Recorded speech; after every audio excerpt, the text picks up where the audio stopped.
जब खस्यो यो आँखाको नुनिलो दहमा एउटा सग्लो उज्यालो जुन, त्यही दिन देखियो मैले प्रष्ट चिनेको आमाको अनुहार।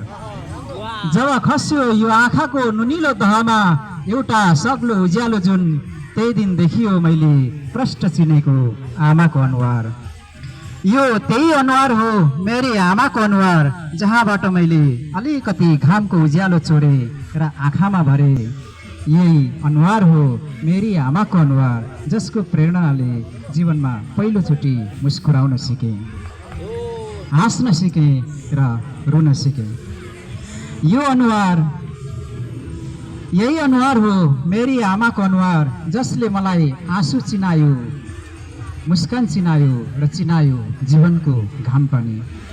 यो अनुहार मेरी आमाको अनुहार, जो हिमाल चाहिँ उच्च छ, जो पहाड चाहिँ दृढ छ र छ तराई चाहिँ फाटिलो र माटो चाहिँ गर्विलो सुवासिलो।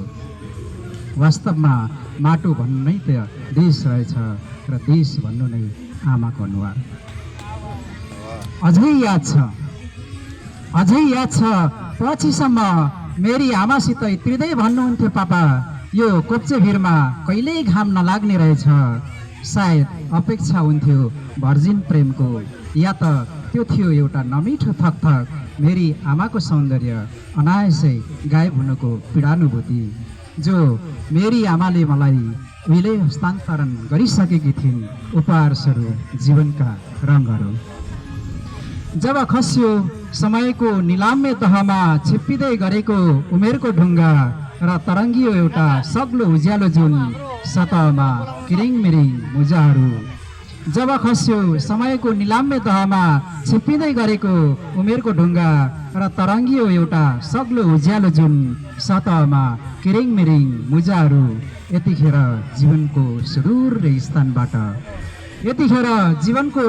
रेगिस्तानबाट म सम्झिरहेछु मेरी आमाको मुझै अनुहार। म सम्झिरहेछु मेरी आमाको मुझै अनुहार। हस् त, धन्यवाद।